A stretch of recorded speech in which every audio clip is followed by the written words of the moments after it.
Hi, my name is Edson Drago. Welcome to my channel. I gave a lecture the other day, and people there admitted they didn't didn't understand, they didn't know what the ascendant means. It surprised me a little because astrology is so well accepted or widely accepted and used today that it's quite difficult to understand how such a basic concept like this is still not fully understood. Thinking about it and thinking to contribute to enlightening people around and about the ascendant, I decided to make this short explanatory video. What is the ascendant? Everybody knows what the Zodiac Circle is.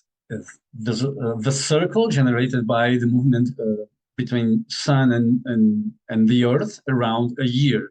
So it's the movement of the Earth around the Sun during a year that generates the circle.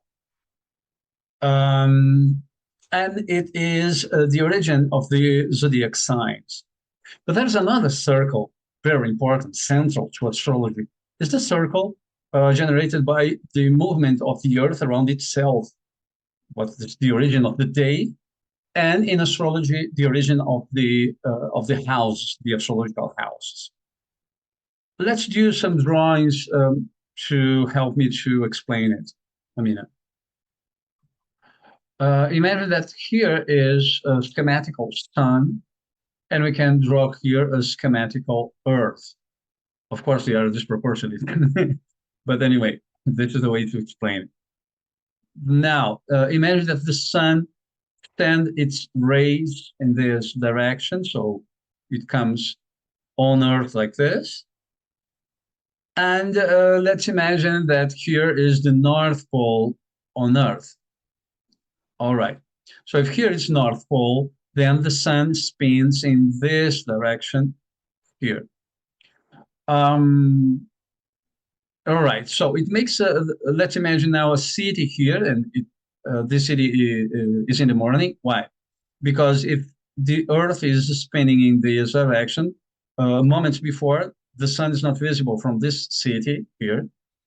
But from this time on, they can see the sun in the city, so it's dawning time. And of course, if this city is here and people look for the sun, they will see the sun in that direction. Then, with the spinning of the Earth, this city comes more or less at noontime, comes to this place more or less. So they look for the sun above their heads, right? So it's in its zenith, the name of this. Then the Earth keeps spinning, and this city comes to the opposite side of the dawning, compared to the sun.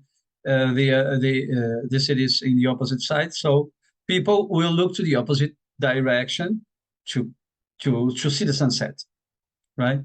And when this city comes to this point, it's midnight. So this is midnight. Sun's not visible, of course, but they can imagine the sun is in the other side because from the point of view of the Earth, it's not the Earth is turning. We don't see the Earth turning, but we see the sun going around the Earth.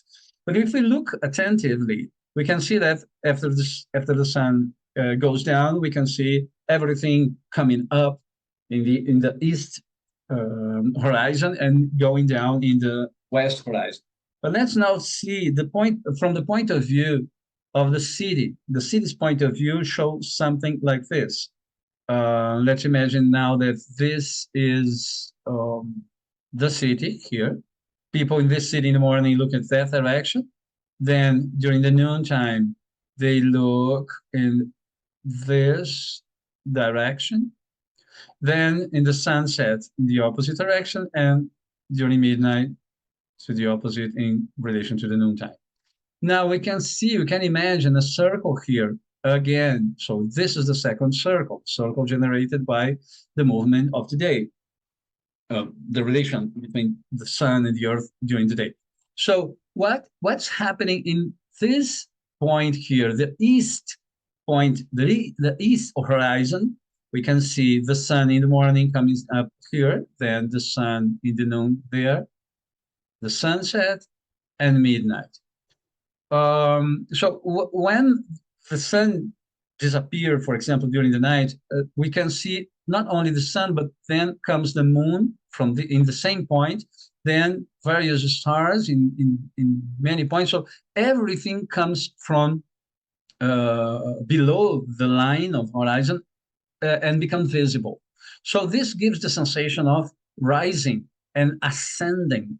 And here is the position of the ascending sign, because in that day the sun is in a particular position in a sign, and as the line of the horizon goes in this direction, because remember, the earth is turning around like this, so this city will come related to the sun in the east position over there.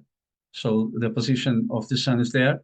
We can see that this city comes like this and makes the sun makes the apparent sun movement of the sun coming up from in this horizon here and going down in that horizon. So after that, we can see almost everything. So if the earth is turning, everything that's not in the earth, it's or on the earth, on the surface of the earth, everything comes up there. So that's why we call it the ascendant point. So there is always a sign coming up there. So there's always a sign ascending. At a particular time, there is a ascendant time. That's why it's so important to be precise in the birth time, because depending on the birth time, we can see different signs here coming up.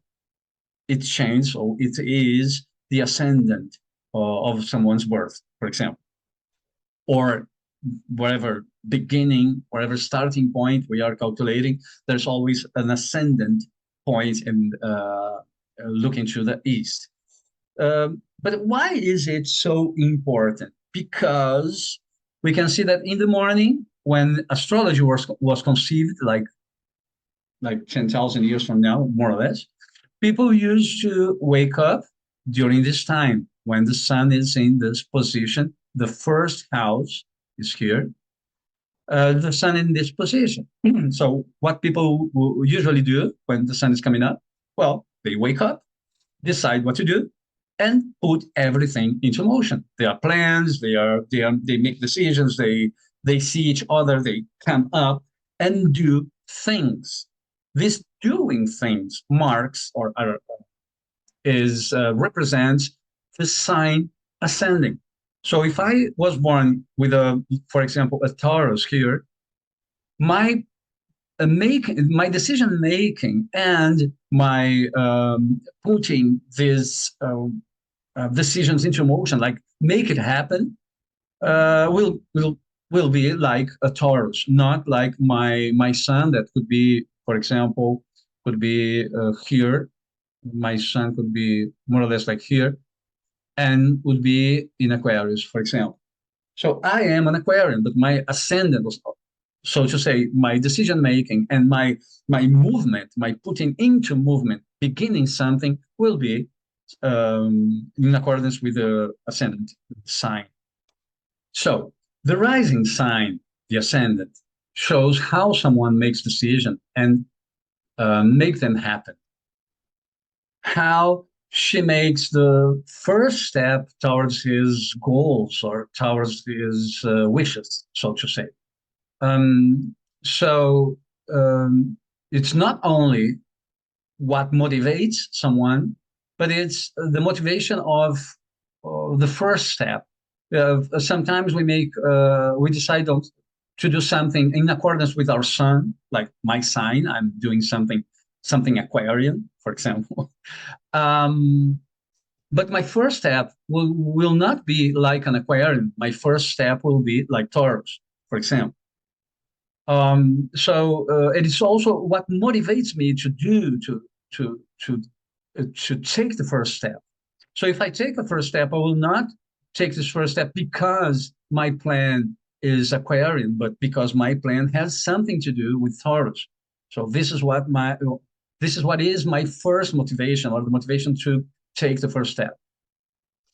So if my plan, if whatever I want, or the means to get what I want, has nothing to do with my ascendant sign, I don't have enough motivation.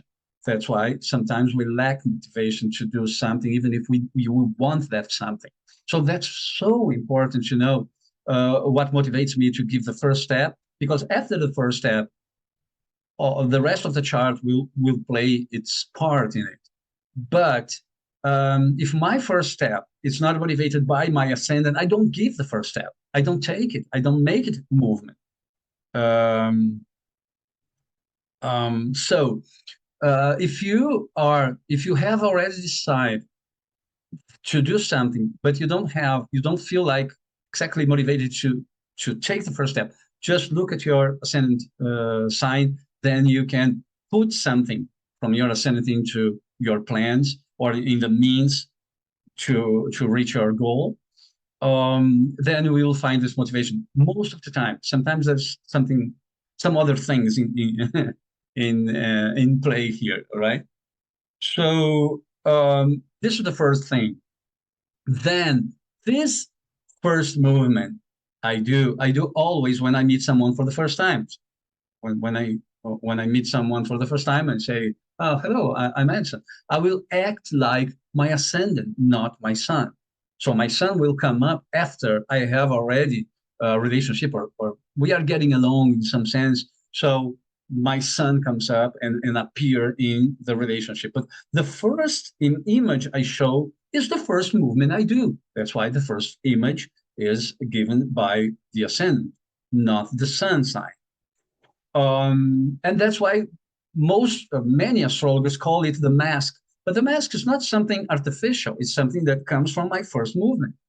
It's not that it's a mask that we could take it out. It's a mask because it comes before anything else. It's the first appearance.